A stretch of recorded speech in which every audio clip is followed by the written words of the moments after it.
It's Friday afternoon at 4 p.m. in Central Europe and 5 p.m. in Israel, and it's Space Café time. Our Space Café Israel by Meidad Pariente will begin very soon.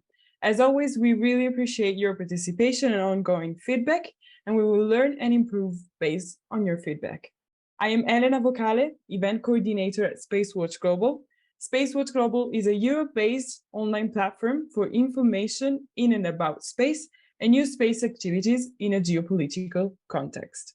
First, I would love to thank all our private and corporate supporters who are committed to keep our independent journalism alive. We really do appreciate that. In case you want to join the supporters team, be aware that it is just a click away from you on our website. I know many of you are familiar with our website, our bi-weekly and daily newsletters, and the Space Café podcasts. So don't miss the latest ones, which features Aaron Kemmer, CEO and co-founder of multiple ventures, such as Magic, Made in Space, and Max Space, speaking about the transformative potential of in-space manufacturing. We also have new exciting episodes of our Space Café radios, so tune in for the second episode of the Space Factor mini-series with Italian space leader Giovanni Pandolfi, CSO and co-founder of Leaf Space, and the first episode of our collaboration with the USPA, the European Agency for the Space Program, featuring Piotr Sitek for a talk about risk management and security. You can find our audio series wherever you get your podcasts. And if you want to become a space watcher and let the world know about it with your cool t-shirt or mug, visit our fan shop. It's open for you on our website. If you've missed any of our previous web talks, we have an archive available on our webpage in the event section. And of course, we're also on YouTube. Please note that we will host Space Café Israel live regularly. And my job is done for now. And I would like to hand over to your host today. Signor Pariente, over to you. Thank you, Elena, and good to have you back. Hello, everybody. Thanks for coming on a Friday afternoon. Welcome to Space Café Israel, episode 12. We are celebrating the first year anniversary for Space Café Israel. And my special guest for today is Ayelet Galili. Ayelet has over 20 years of work experience, starting as a technical coordinator at Galili Ltd, an auditor at KPMG, and corporate finance controller at Polymetal Logistics. In 2014, Ayelet became the CFO of Tzabar Health before becoming the CFO and CHRO at Hadassah Neurim Youth Village in 2020. Today, she is the CFO at Tehiru Space. Ayelet has a BA in Business Administration Management and Finance, CPA certification in Audit and Accounting, a degree in Interior Design, and currently she pursues an MA in Public Policy Leaders at Tel Aviv University. Today's discussion will be about her journey from a youth village to outer space. Welcome, Ayelet. Thank you. Nice to be here, and thank you for having me. I have to say I'm very excited to be here in your podcast, Meidad, and it's very exciting for me to be here. I'm very glad for the invitation. Thanks for that. For us too. Ayelet, I always start with the same question. Can you share something personal that people don't know about you and isn't written in your LinkedIn page? Okay, I hope you're ready because it's a long list. Go ahead. As a PhD, I'm very versatile and I have a wide range of interests. As you said, I have a degree of an interior designer, and I started working in that for a little while, and then I understood that I don't want to be an independent person. I want to be working with a team. So I got right back to our industry.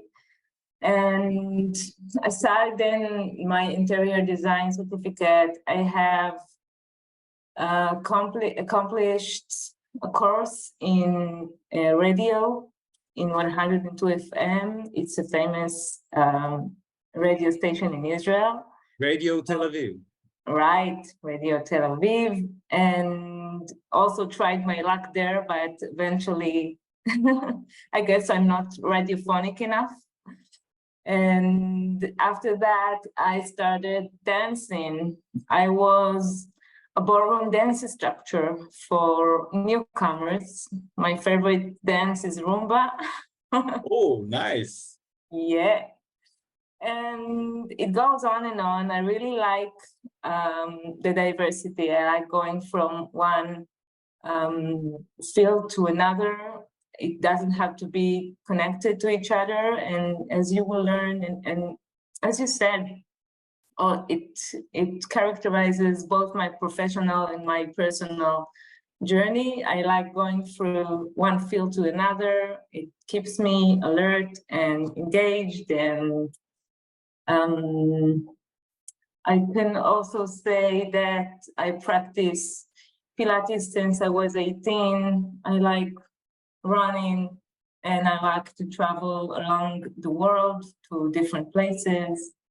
And I finished the carpentry course as well. And really, it goes on and on. I have so many dreams to accomplish, from pottery to macrame, and to yoga and sports. And really, I really love enjoying all the world has to offer. So, but I think that the one thing that fascinates me more and escorts me in all these activities is the opportunity to meet new people.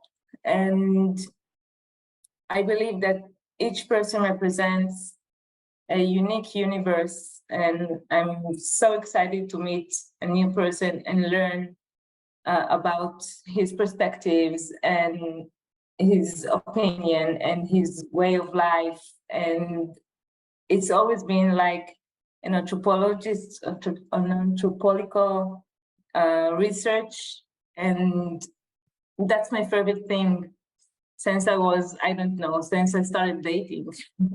So you're a people's person. Definitely. And I really and I'm a very curious person. So it's something that goes along all the way. So the interior designer, Roomba dancer, CPA, auditor, how did you find yourself CFO of a new space launching company called Tehiru Space? Well, I can say it was a journey full of serendipity. And it's a very interesting journey. I can say that Tehiru's vision for the future of space exploration captivated me from the first moment I learned about it. It's a combination between technological investment and sustainable practices, and it touched the right buttons in my personality. And I was drawn to the incredible potential of space that Tehiru has to offer. I can say that after achieving significant milestones in Hadassah Nurim in the youth village, I started asking myself, what's next? And as you said, I started pursuing my master's degree in public policy. It's a special course for managers and leaders. It's only a 1-year course. And I happened to attend a lecture by Kfir Damari. It was a lecture by Kfir that he had here in the youth village for all the young boys and girls. And I don't remember how I found myself sitting there, but it happened, as I said, in a very serendipitous way. And I sat there along the young boys and girls, and I was fascinated and captivated by Kfir's story about Bereshit 1 mission to space, and how it all started with a sketch on a napkin in a coffee shop, and took it, and all the journey they had to go through, and the changes and surprises and the budget problems and all he told about, and it really kept me anticipating for more, and it made me realize the immense impact and innovation space exploration has to bring to humanity. And as a person that pursues social impact, I pursue the combination between social impact and my professionality, as I will further tell about how I got to it. Then it was a perfect match. I mean, I said to myself, yeah, it's crazy. It might sound. I really want to find myself doing social impact and doing good in the space industry, which is an industry that is always innovative and always has something new to bring to the table. So I started attending conferences and started conducting research, and that's how I got to discover and meet Aaron Pratt, Tehiru CEO, sorry.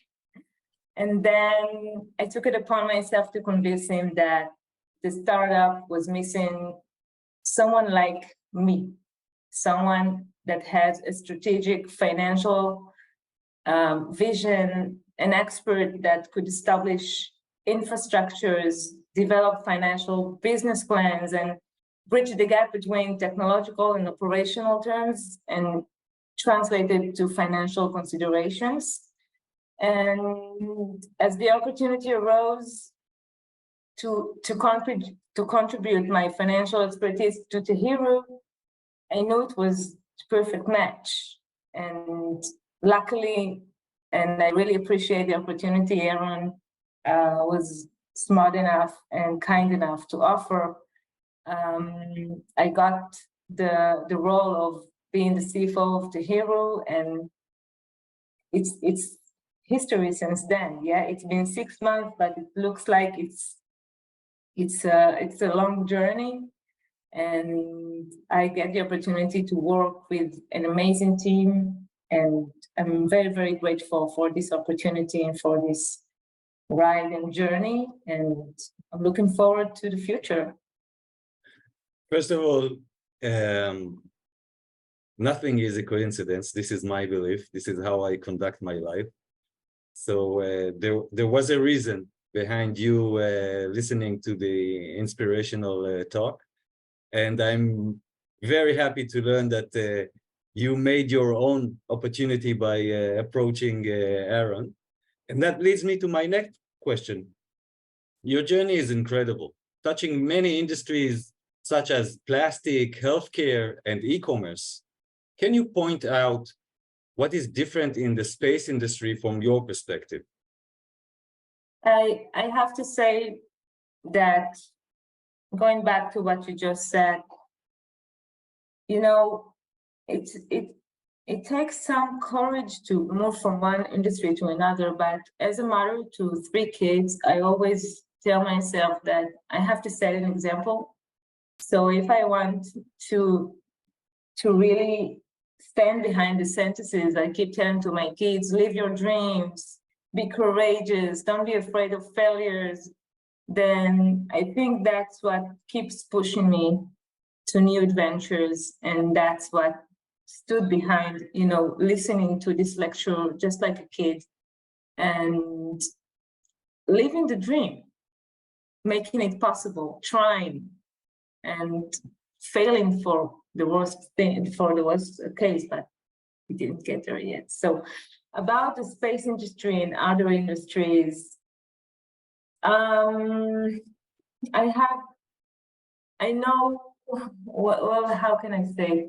For the past 15 years, I've been in senior positions in various industries, and I have the ability to,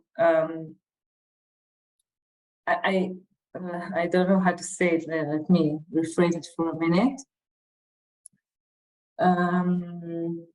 Do you think that the space industry is different? My question was a trick question. Maybe it's not Yeah. different. Maybe it's like any other industry. I think that I'll talk about myself a little bit, and then I'll go to this one. I know how to get to different organizations and map it and see its challenges, and I call it draining swamps. See its problems, attack it fast and efficiently, and then have a clear plan, engage all my partners to gain the goals that I set, and then get them together. So this is what I did when I got to Tehiru. So space industry, in a way, is very similar to other industries. Business is business, and finance is finance. But yet, I think that unlike other industries I've been a part of, the space fosters an environment of, the space sectors fosters an environment of collaboration and shared purpose. And that's very nice to hear and feel. And it's driven by a collective vision to unlock the mysteries of the cosmos and improve life on Earth through advanced technologies. So on one hand, it's traditional, and it's like other, high tech and space or other industry bodies or organizations, but still there's something different about space. And I guess that's the social impact that makes it, the incredible social impact on humanity that makes it so different and makes us all work together for a very known certain goal. It reminds me something I always like to say. In the space industry, there are no competitors, only partners and future partners, because it's a collaboration. Nice. You can't succeed on your own. Thanks for your perspective. I mentioned that you were an auditor at KPMG and also a CPA in training, and any new space company always tackle the question of fundraising. So do you feel that it gives you an advantage when talking to investors?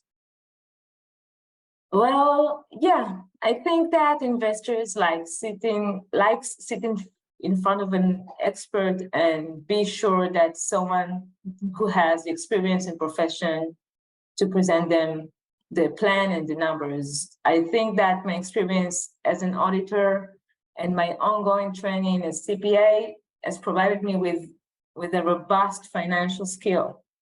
And that sets a deep understanding of investors' perspectives. So this background has been instrumental in articulating Tehiru's financial strength and potential to investors. So I can confidently present financial data, forecast, risk management, and in a way that aligns with the investors' perspectives and interests. And that fosters transparency and trust along the dialogue. So yes, I think it's an advantage, and I hope that we could find the investors we are looking for in the coming future. Well, they are all watching our show now, and it's just a question of when, not a question of if. So I'm sure that one of our audience, maybe live, maybe later on, we'll know what to do with this information. We're waiting for you. Tehiru Space is not yet another new space company. It's a launching company, and the small launchers business is challenging. Many companies tried and failed. We just heard about Virgin Orbit going chapter 11. What is your role in making sure Tehiru Space will be a success? Well, let's talk about the small launch industry, and then maybe I can talk about Tehiru a little bit and present our product and what we're doing. But first of all, I think the small lunch industry indeed has its challenges, but the smart thing to do is to embrace the challenges and see how these challenges could be opportunities. And I think looking at Virgin Orbit, we saw a company who has the funding and who has, the technological advancement at the point they started, but then the market changed and they weren't smart enough. I don't know how to say it in better words, but they weren't smart enough to read the market on time and to understand that they have to change their product to align with SpaceX entry to the launch industry. So that's why I think Virgin Orbit didn't succeed, because they showed that air launch is possible. And I think that's based on being, I'll say it in very harsh words, but being arrogant about your product or being in love with your product and saying, yes, we have it and we know, and don't worry, it's going to work, and not being open to market changes and not being open to other opinions, both in your intimate management and both in your board management. That's what happened. That's what causes that's what keeps you behind. And if you build it, they will come approach. Yes, I think that you always have to keep your ears open and be modest enough. I can tell about our team in Tehiru that each of us brings something else to the table, a different specialty or professionality, and we are all open to criticism and to the dumbest questions. And if I ask a dumb question, then my partners would explain it, and they would really rethink their answer before answering, because they know that dumb questions are the key to progression. So I think in Tehiru we build, I know that in Tehiru we work closely with a very talented team, and we build financial plans that are resilient and adaptive to market fluctuations. And I don't advocate for a lavish approach while being the financial person in the business.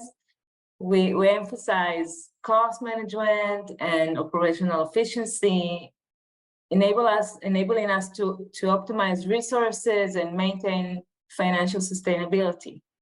And by conducting our thorough risk assessment and exploring diverse revenue streams, we paved the way for Tehiru to emerge as a success story in the small lunch business. And I can talk about Tehiru and explain what differentiates us from other small lunch industries. And I like using the four-dimension sustainability model.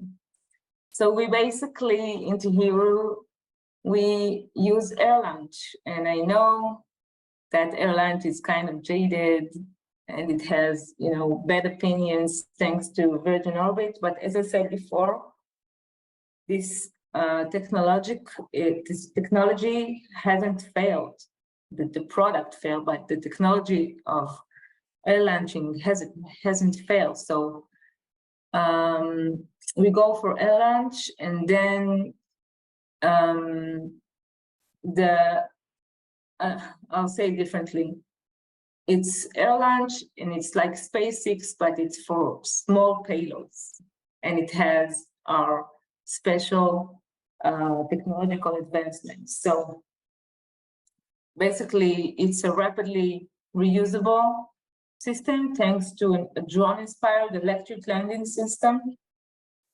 And what happens is that we fly with the airplane, and then the booster comes into action and takes the first stage and the second stage onto 66 kilometers above ground, and then separation happens. The second stage continues to orbit, crosses camera line, and releases the payload in orbit. And the first stage starts falling down to Earth.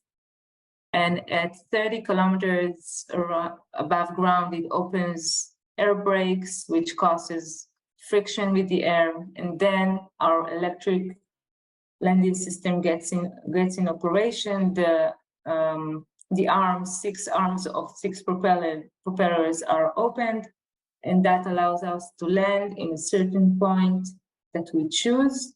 And what's smart about this system is that it's not using the same engine used to ignite the booster, but it's using another system that is electrically based. It has a battery, and it's electric, and it's sustainable for the environment. So if we talked about the 4-dimension sustainability model, the first dimension of sustainability is the air launch, because launching from a launch pad requires a lot of energy and a lot of use of propellants and such. The second dimension of sustainability is our landing system. The third dimension of our sustainability is our fuel. We're going to use biomethane fuel, which has net zero influence on the amount of CO2 in the atmosphere of carbon dioxide. I won't elaborate about it, but it's very interesting to learn. It's a fuel made of, made with seaweed, for example, etc. It's very sustainable and good for the environment and other fuels. And the fourth dimension of our product is our production plan, and of our sustainability, is our production plan. And we intend to foster an innovative approach that assumes that we are part of an industry, as the former said, Meidad. We plan to conduct a supply chain utilizing and partnering with manufacturers of different parts. We don't believe in being a one-stop shop, and therefore we work on close partnerships with the best system providers globally.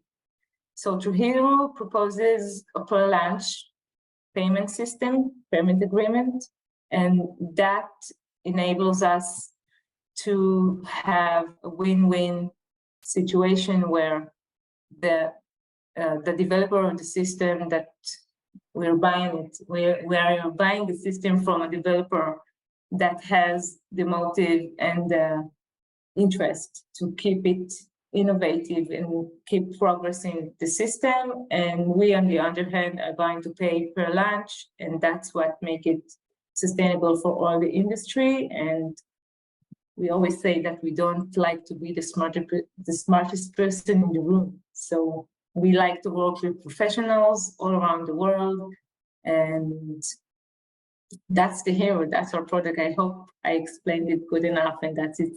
If you have questions, I'll be happy to elaborate and explain more.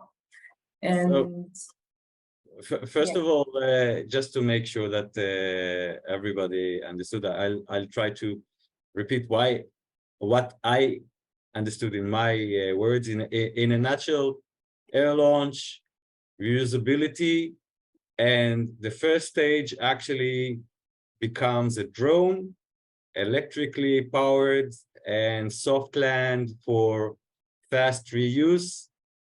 And that's the comparison to SpaceX, but with differentiation of drone landing and electric power. Right. As you said, not using the same engine used to launch, it enables us to swiftly maintain the system and get it back ready to action. So we plan to be fast and reusable, not just fast. Oh, great.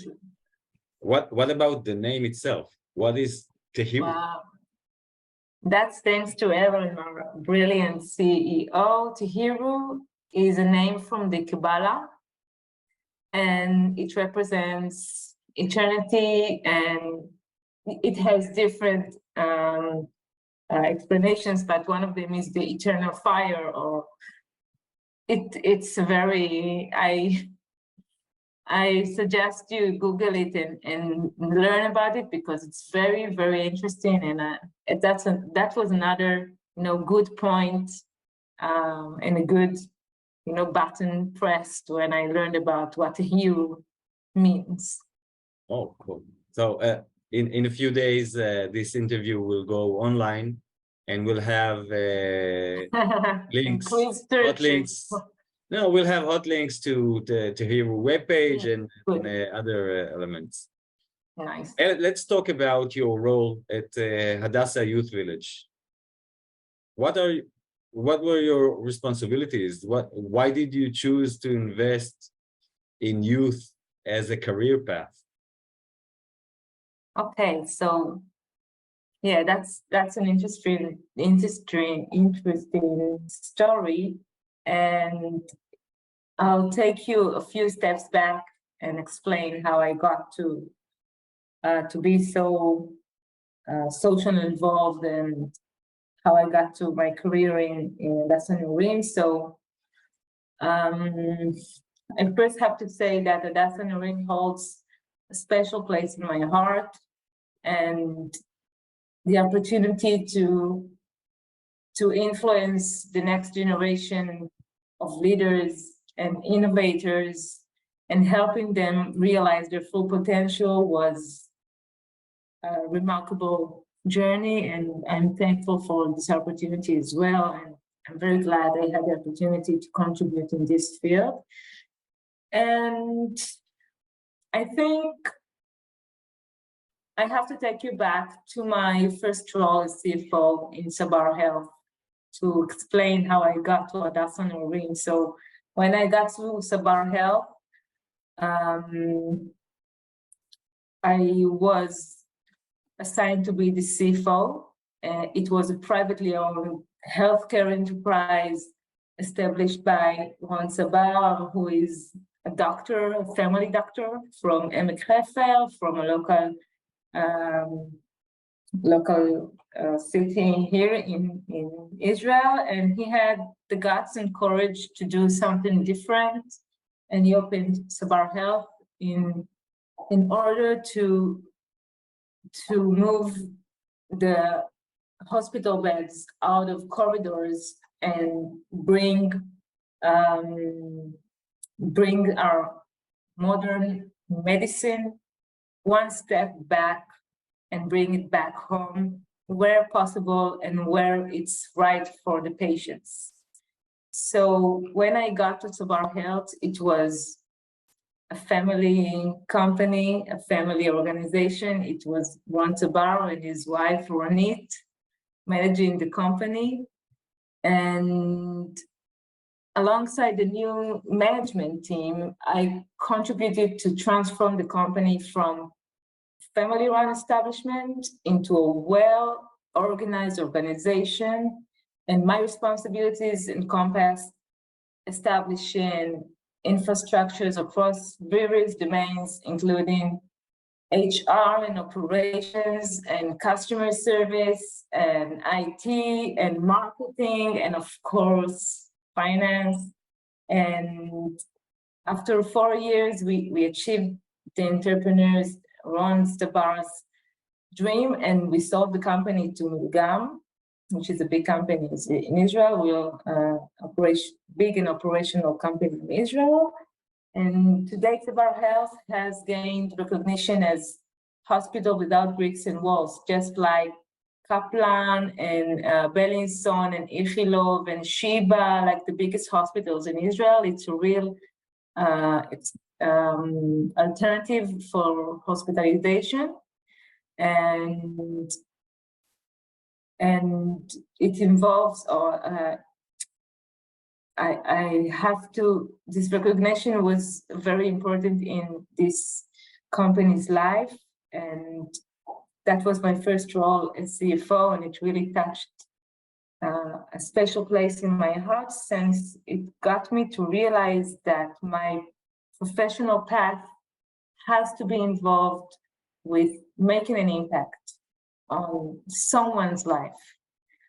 After Tzibar Health, I tried being a CFO in an e-commerce company, and it didn't take long for me to understand that it doesn't work. Something's missing. So I quit my job. Sorry? The soul part. Right. Of financing. And it was, that's where I that's where I did my certificate in interior design, and said, no, I don't want to do finance anymore. And I started searching for my next path. And as I said, I understood that, no, I want to be a part of a team. And I started searching my path, and I got to Hadassah Neurim, and it was, again, a perfect match, because I said, yeah, it's making a difference. It's touching people's lives. It's taking our wonderful youth and making sure that they have the right tools for them for the future, and the right, we call it Tmunat Atid, the future plan. They have a bright picture of how the future should look. And it was an incredible journey here in Hadassah Neurim. Hadassah Neurim is a youth village, and not many know, but it's akin to a settlement. It's covering 360 dunams. It's very, very big.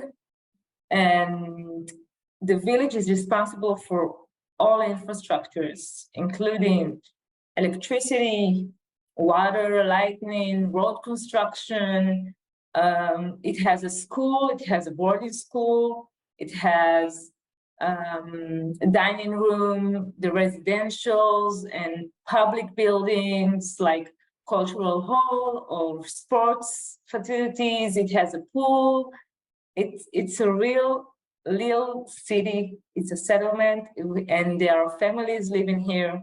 So being the CFO of Hadassah Neurim is like being the Gizbar, or the main financial authority in a local authority. So it was not such a simple journey. It's not like, just lovely and fun, as you can imagine it would be in a youth village.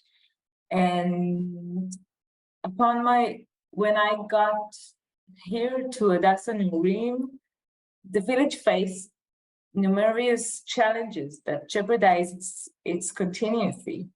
So with working closely with my team and the management team here in Hadassah Neurim, we tackled those obstacles, and we navigated conflicts with the Ministry of Education and the Ministry of Health and the local authority, Emek Hefer, and the Israeli Land Authority, Remi. And we got a lease agreement for another 49 years, which was a big milestone that we achieved here.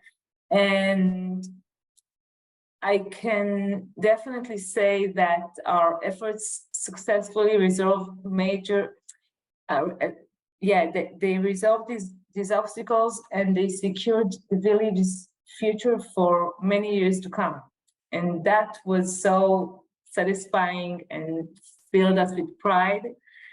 So that's one part of being the CFO of Hadassah Neurim. And I'm not just a CFO, I'm also the HR manager. So we took care of the macro instruments that I just mentioned, but I also took care of course, all the budget and financial infrastructures and build it. And I gained back the trust of our finance but that's the thing, I forgot the name, finance committee, and of our board, because there was a crisis there too. So I got back their trust, and I presented transparent and professional budgeting and financial control mechanisms. So that made peace on one hand, and also this youth village had an average age of team of, I think the average age was 63. Wow. So yeah, so that was clear that a change is needed. So I managed a turnover of about 65% of the staff, and not many knows, but a youth village works under Irgun Morim and many, how do you say, institutional organizations that you have to face. And there were a lot of conflicts that I had to face, and we did it. And there was a big conflict with Irgun Morim, which is a big organization here in Israel. It took a year, but we eventually solved this conflict. And we took care of both, as I explained, both micro and both macro instruments, and it was a great ride, a great challenge, and I'm really glad to say that we've accomplished it and succeeded in it. And at the end of the day, without you attending the talk that we discussed at the beginning of our talk, you won't be in the space industry. Right, right. Everything leads to everything. It's all connected. Absolutely. The Israeli Association for Gender Equality selected you, Ayelet, as one of its 51 influencers for 2022 as a social activist for gender equality. Get ready for this question. Can we promote women to senior positions in points of influence in a natural way, or do we need corrective discrimination? That's a hot subject.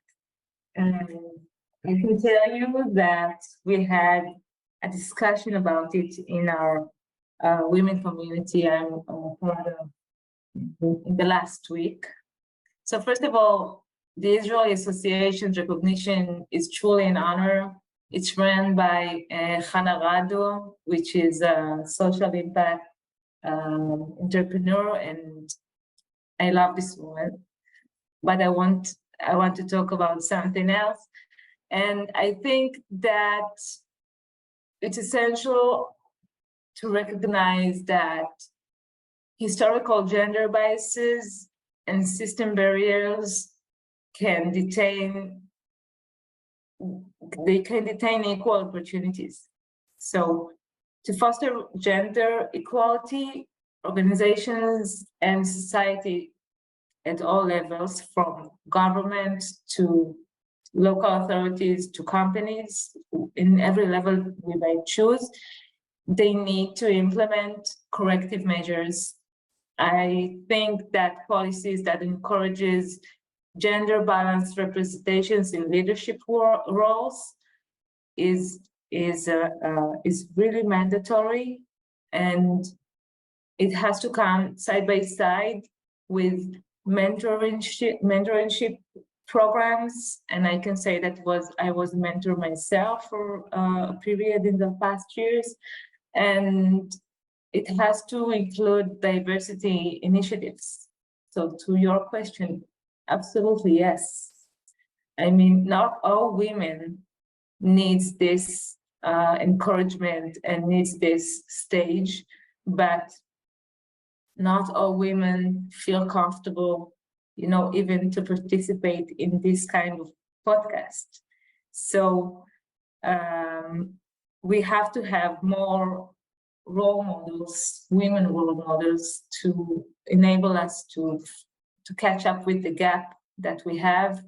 And I think once the entire society of both men and women will understand that it will contribute to the welfare of both sides, then it will be easier for women to be accepted and to be promoted to representation in leadership roles. Because eventually this diversity brings more to the table than we have today. And I don't see why it could happen naturally, but it would take longer, and we have to push it and give it an advantage. Yeah, if you can see it, you can be it. Right. So my next question is, who are your role models?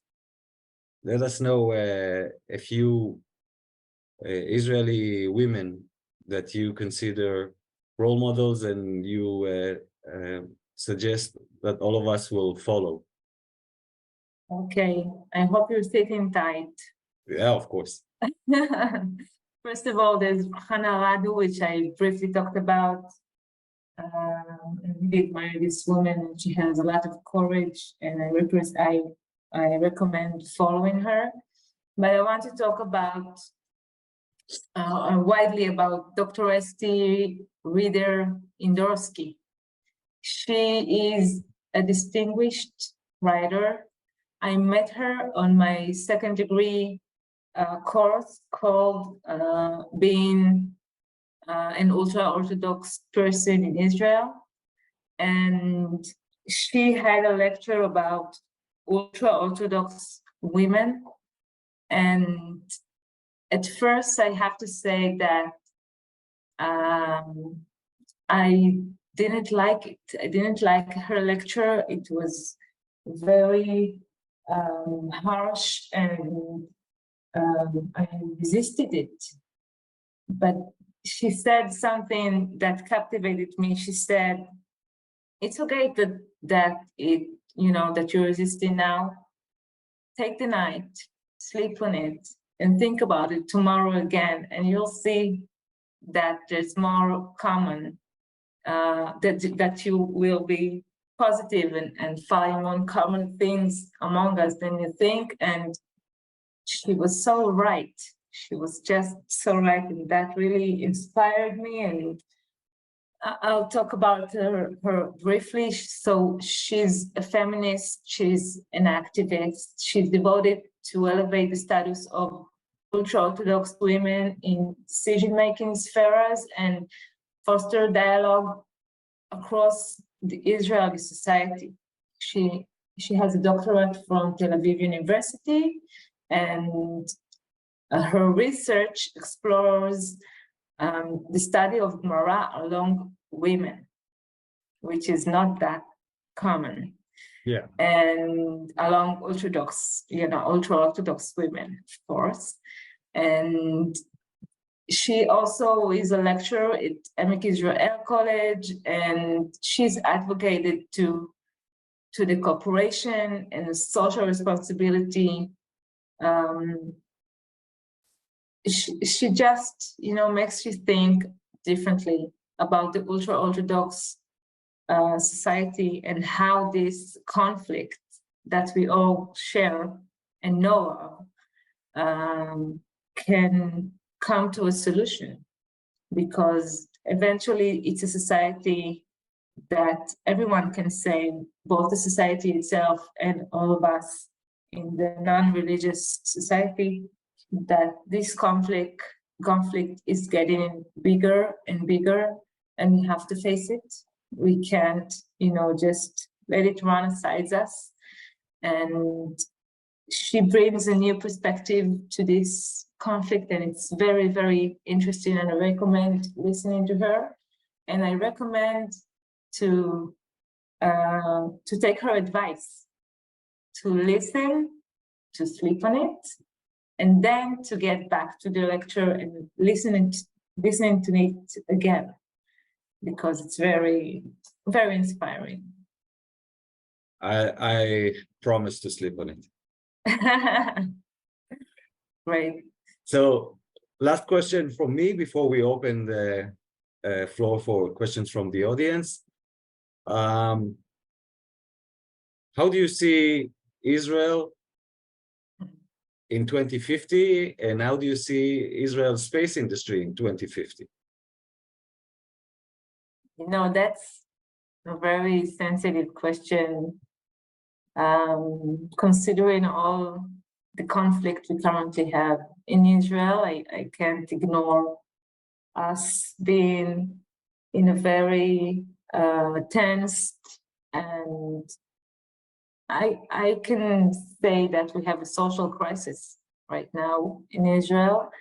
It's real and it's here, and the ones who say that it's just overreacting are totally missing the point, and the others, I basically, I'll say something about the Israeli society and then get back to space. So I feel that we all have to be a little bit softer and remember, you know, serendipity again. Yesterday was Tisha B'Av.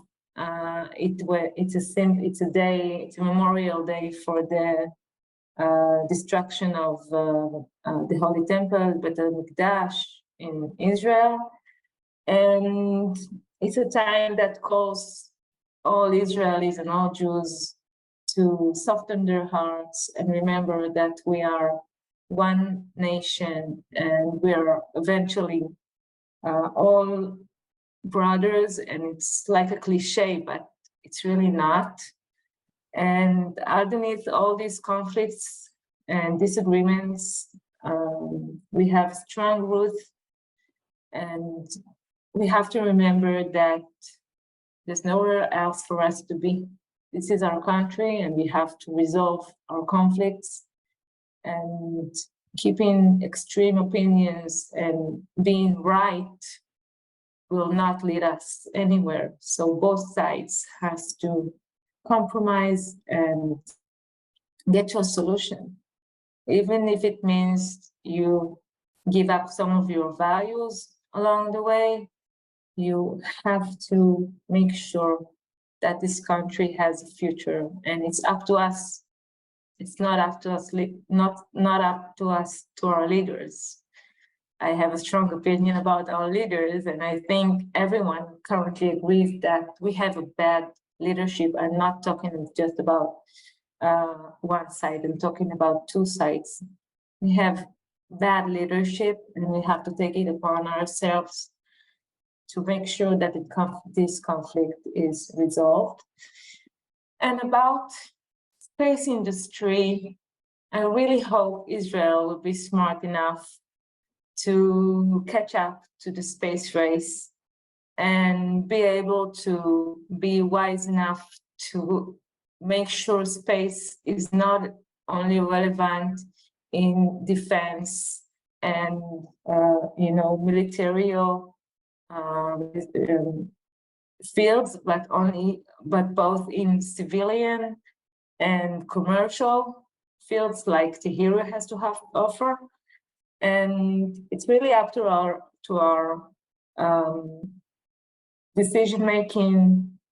One of it can be reducing bureaucracy as we currently have, and making sure that I believe Israel can be a big part of the space industry, but it has to change some mind thinking and put it on its purposes to be a part of the commercial race. It's not just commercial race, not just part of the defense ministry objectives.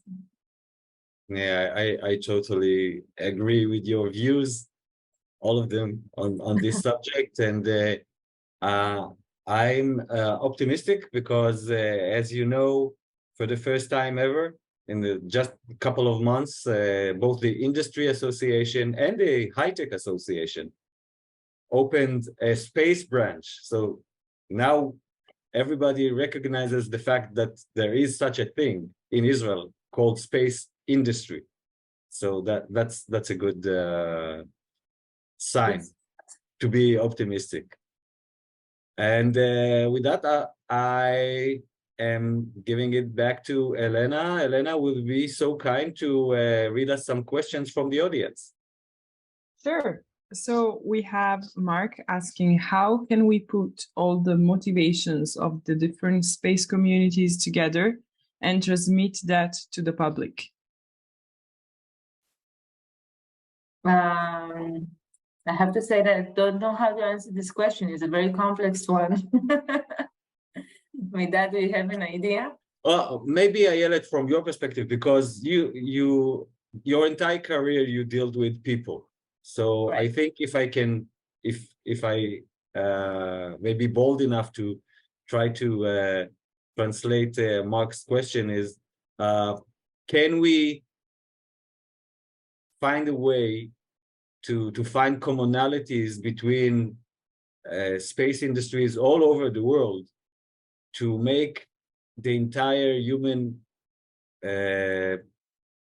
population understand, human race, that it's not playing, it's investing in space is investing in the future of humanity?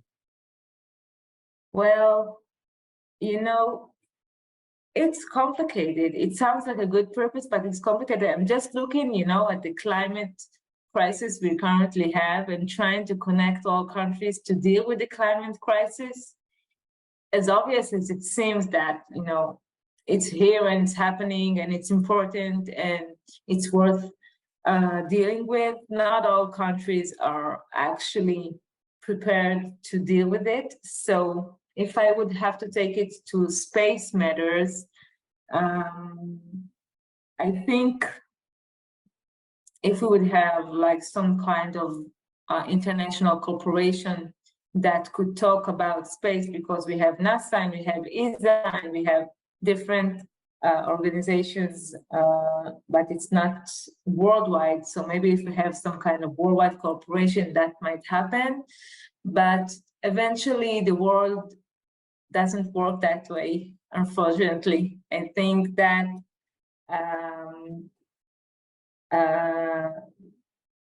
you know, if there will be a big crisis that could keep us all under one perspective and one goal, and maybe that would be the reason for a global space organization to lead the entire progression of space worldwide.